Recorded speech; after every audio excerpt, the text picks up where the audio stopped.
Dear students, नमस्कार। आज तक हम समस्त लोगों ने present indefinite tense, continuous, perfect tense आदि के विषय में पूरी जानकारी प्राप्त कर ली है। अब इस टेंस के बाद में हम समस्त लोग पास्ट इंडेफिनिट टेंस के बारे में यानी पास्ट टेंस के बारे में प्रारंभ करते हैं। तो सबसे पहले हम पास्ट इंडेफिनिट टेंस की आज चर्चा करेंगे। पास्ट इंडेफिनिट टेंस आपका लिखा हुआ है, इसमें सबसे पहले एक्टिव वॉइस कैसे बनता है उस चीज को जानेंगे। और एक्टिव वॉइस से पहले ही हमको ये पता होना चाहिए वास्तव में पास्ट इंडेफिनिट टेंस किसे कहते हैं, किस प्रकार से हम पास्ट इंडेफिनिट टेंस का स्ट्रक्चर बनाते हैं। तो इसके लिए असर्टिव सेंटेंस के अंतर्गत सबसे पहले हम सब्जेक्ट लिखते हैं। सब्जेक्ट के ठीक बाद वर्ब सेकेंड का प्रयोग करते हैं और उसके बाद में ऑब्जेक्ट लिख देते हैं। ये हमारा असर्टिव सेंटेंस बनाने का पास्ट इंडेफिनिट टेंस का एक सीधा सा फार्मूला है। इसके तहत हम पास्ट इंडेफिनिट बनाते हैं। For example, the boys played cricket. ये हमारा एक्टिव वॉइस है। सब्जेक्ट हमारा द बॉयज है, सेकेंड फॉर्म वर्ब की आ गई प्लेड और ऑब्जेक्ट हमारा आ गया क्रिकेट। इस प्रकार सेंटेंस कंप्लीट हुआ, द बॉयज प्लेड क्रिकेट। अब इस सेंटेंस को हमें पैसिव वॉइस में कन्वर्ट करना है। तो पैसिव वॉइस में कन्वर्ट करने से पहले हमको पैसिव वॉइस का जो स्ट्रक्चर है वो किस प्रकार से बनाते हैं तो उसका पहले फार्मूला देखेंगे। पैसिव वॉइस का formula, passive voice assertive sentence की मैं बात कर रहा हूं। सबसे पहले फर्स्ट ऑफ ऑल ऑब्जेक्ट लिखेंगे। ऑब्जेक्ट के बाद में हम हेल्पिंग वर्ब लिखते हैं और हेल्पिंग वर्ब के रूप में हम पास्ट इंडेफिनिट में जो पैसिव वॉइस बनाएंगे तो वाज या वर का प्रयोग करते हैं। यानी यदि एक वचन का सब्जेक्ट आता है तो वहां पर हम वाज लगाते हैं, बहुवचन का होता है तो हम वर लगाते हैं। सब्जेक्ट का मतलब है यहाँ पर जो ऑब्जेक्ट को हमने जिसको सब्जेक्ट के रूप में कन्वर्ट किया है उसकी बात कर रहा हूं। और इसके बाद में वर्ब थर्ड यानी पास्ट पार्टिसिपल।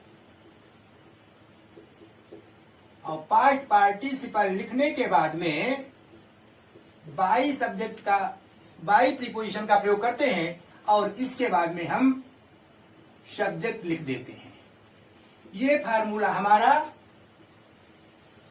असर्टिव सेंटेंस के अंतर्गत जो अफर्मेटिव सेंटेंस है अफर्मेटिव पर लागू होता है। अब जो मैंने ऊपर आपके सामने जो मेंशन किया है एग्जाम्पल, इसी एग्जाम्पल को हम पैसिव वॉइस के रूप में हम देखते हैं। फर्स्ट ऑफ ऑल ऑब्जेक्ट दिया गया है। ऑब्जेक्ट यहां पर हमारा है क्रिकेट, तो मैंने लिख दिया क्रिकेट। हेल्पिंग वर्ब के रूप में वाज या वर का प्रयोग। क्रिकेट हमारा सिंगुलर नंबर में है, therefore was. Cricket was play की थर्ड फॉर्म प्लेड होती है। Played by the boys. ये हमारा सेंटेंस बन गया। एक और भी हम एग्जाम्पल इसका देखते हैं। You taught him English. अब इसको जब हम पैसिव वॉइस में कन्वर्ट करेंगे तो पुनः हम ध्यान रखेंगे यहाँ पर दो ऑब्जेक्ट हैं, एक तो हमारा हिम और दूसरा हमारा है इंग्लिश। तो हम पहले हिम को सब्जेक्ट बना करके हम लिखेंगे पैसिव वॉइस में। तो हिम का सब्जेक्ट हो जाता है ही और ही सिंगुलर नंबर में है, इसलिए हम लिखेंगे ही वाज टॉट। टीच की third form teach taught taught होती है। He was taught English by, और यू का ऑब्जेक्ट आप जानते हैं यू ही होता है। इस प्रकार से हमने ऊपर का जो फार्मूला लगाया था ठीक उस पर ही हमने ये फार्मूला अप्लाई कर दिया। अब इस असर्टिव सेंटेंस के अफर्मेटिव के अंतर्गत ही हमारा आता है निगेटिव सेंटेंस। तो यहाँ पर निगेटिव सेंटेंस हम देखते हैं। निगेटिव सेंटेंस, और निगेटिव सेंटेंस में भी सीधे सीधे पहले हम एक्टिव वॉइस का स्ट्रक्चर देखेंगे। एक्टिव वॉइस,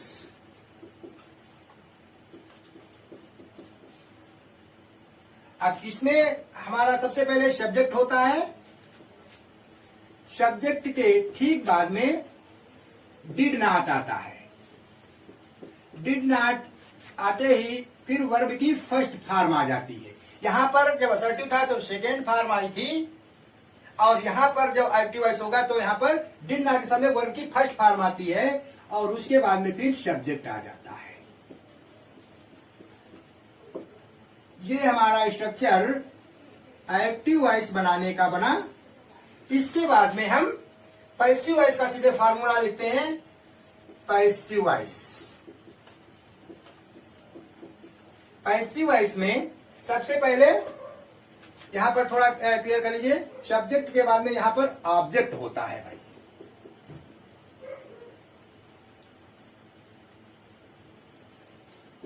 ऑब्जेक्ट, अब यहां पर यह ऑब्जेक्ट पहले आ गया तो हम यहां लिखेंगे ऑब्जेक्ट प्लस हेल्पिंग वर्ब, और हेल्पिंग वर्ब में पुनः वाज या वर का प्रयोग, plus not, plus verb third, plus by, और plus subject.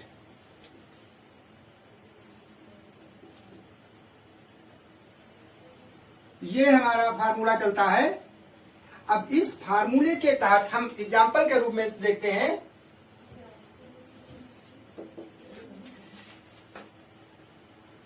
She did not invite me। अब ये हमारा एक्टिव वॉइस का सेंटेंस है, इसको हमें पैसिव वॉइस में कन्वर्ट करना है। सबसे पहले हमारा ऑब्जेक्ट दिया हुआ है, ऑब्जेक्ट हम लिखेंगे तो ऑब्जेक्ट हमारा यहाँ पर है मी। मी को जो हम सब्जेक्ट के रूप में कन्वर्ट करते हैं तो मी का सब्जेक्ट होता है आई।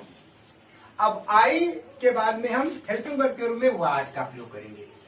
आई was not, third form of the verb, invited by. She का ऑब्जेक्ट हर होता है, बाई हर, फुल स्टॉप। इस प्रकार से ये हमारा निगेटिव सेंटेंस का एग्जाम्पल हुआ। और दूसरा एग्जाम्पल पुनः मैं देता हूं।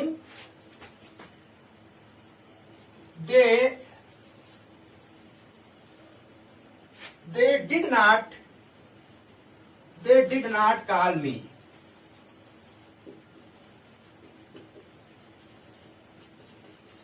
अब इसको पैसिव वॉइस में कन्वर्ट करेंगे तो मी का सब्जेक्ट पुनः हो गया आई। अब I was not called by, they का ऑब्जेक्ट देम हो जाता है। इस प्रकार से ये हमारा निगेटिव सेंटेंस का इस आधार पर हम पैसिव वॉइस बना लेते हैं। और इसके बाद में हम फिर सीधे सीधे इंट्रागेटिव सेंटेंस की बात करते हैं। इंट्रागेटिव में हम जानते हैं इंट्रागेटिव हमारा दो प्रकार का होता है। एक तो इंट्रागेटिव वो होता है जिसमें सहायक क्रिया से प्रारंभ करते हैं, और दूसरा इंट्रागेटिव वो सेंटेंस होते हैं जिसमें WS से प्रारंभ करते हैं। तो पहले हम इंट्रागेटिव देखते हैं। Interrogative sentence,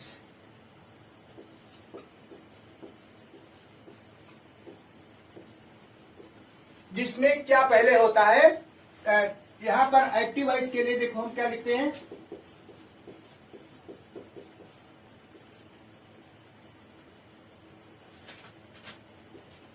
first of all did plus subject plus verb first plus object, और अंत में क्वेश्चन मार्क लगाते हैं। ये हमारा इंट्रागेटिव सेंटेंस का स्ट्रक्चर बना। अब जब हम पैसिव वॉइस बनाते हैं तो सीधे सीधे पैसिव वॉइस का स्ट्रक्चर देखते हैं इसी का। पैसिव वॉइस में सबसे पहले डिड आया है, यानी हम हेल्पिंग वर्ब सबसे पहले लिख देंगे। हेल्पिंग वर्ब के रूप में वाज या वर का प्रयोग, वाज या were plus object plus verb third यानी पास्ट पार्टिसिपल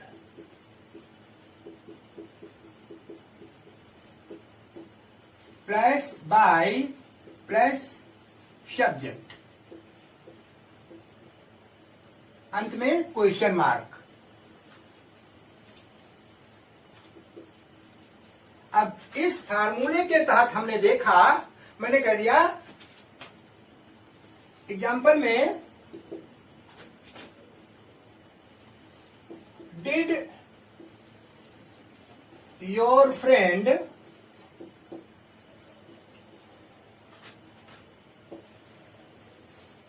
हेल्प यू। अब इस सेंटेंस को हमने पैसिव वॉइस बनाने का सोचा तो यहां पर सबसे पहले हमारा हेल्पिंग वर्ब के रूप में वाज या वर आया, तो ऑब्जेक्ट यहां पर है यू। तो यू के हिसाब से हम सेकेंड फॉर्म है यहां पर एक प्लूरल है, इसलिए were you helped by your friend, और एट लास्ट क्वेश्चन मार्क लगाना नहीं भूलेंगे, क्योंकि क्वेश्चन मार्क ही क्वेश्चन वर्ड की या इंट्रागेटिव सेंटेंस की एक सबसे बड़ी पहचान होती है कि ये हमारा सेंटेंस इंट्रागेटिव है। सेंटेंस नंबर 2 एग्जाम्पल में ही देखिए, डिड द फार्मर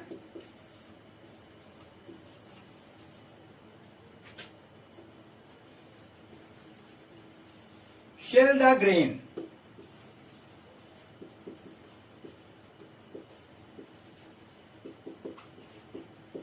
अब यहां पर पुनः वही कंडीशन, पहले हम वाज या वर का प्रयोग करेंगे तो हमारा द ग्रेन लिखा हुआ है, द ग्रेन मीन्स अनाज, अनाज के दाना। तो यहां पर इसके हिसाब से हम लगाएंगे तो लिखेंगे was the grain, third form of the verb sold by the farmer.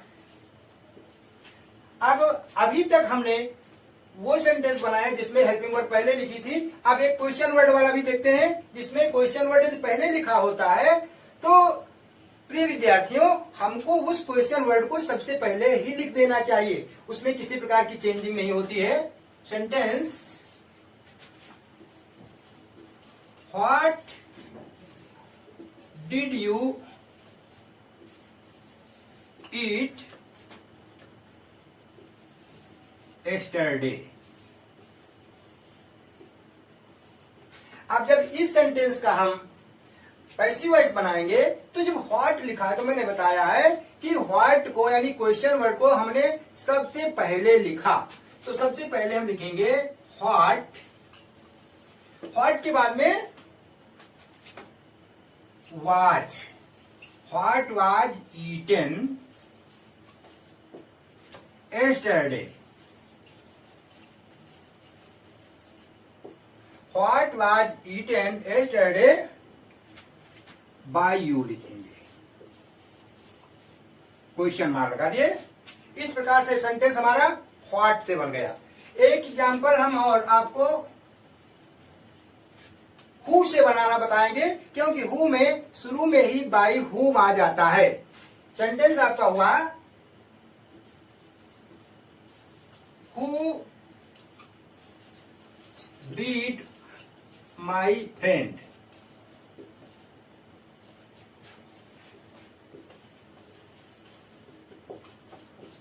अब जब हु से बनाएंगे तो लिखेंगे who beat my friend passive, तब लिखेंगे by whom was my friend beaten. Question mark लगाएंगे। इस प्रकार से हमारा ये सेंटेंस इंट्रागेटिव का पूर्ण हो गया। और इंट्रागेटिव के बाद में अब हम आपको और मतलब बताएंगे, इसी में इंट्रागेटिव में ही निहित होता है इंट्रागेटिव निगेटिव, जिसमें कुछ नहीं करना होता है, बस उसमें चूंकि इंट्रागेटिव निगेटिव है इसलिए हेल्पिंग वर्ब पहले भी होती है या क्वेश्चन वर्ब पहले होता है, उसके बाद में बीच में नॉट आ जाता है, तो उसका स्ट्रक्चर कैसा बनता है, interrogative negative.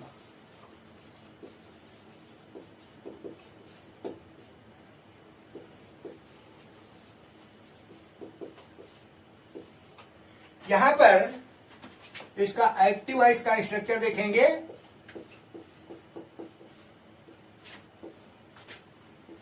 Did plus subject plus not plus verb first plus object.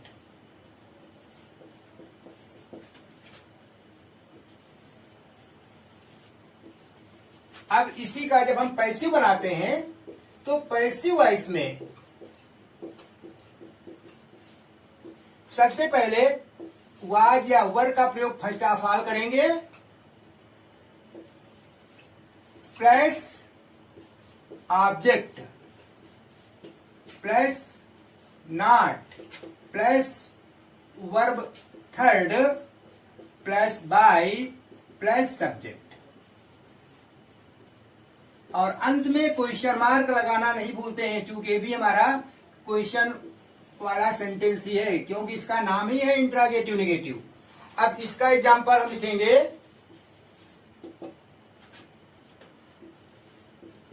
Did she not play carrom, passive. तो यहां जब इसका पैसिव बनाएंगे तो लिखेंगे was object carrom not played by हर। इसके बाद में आज के कार्यक्रम हमारा यहीं पर समाप्त होता है। नमस्कार।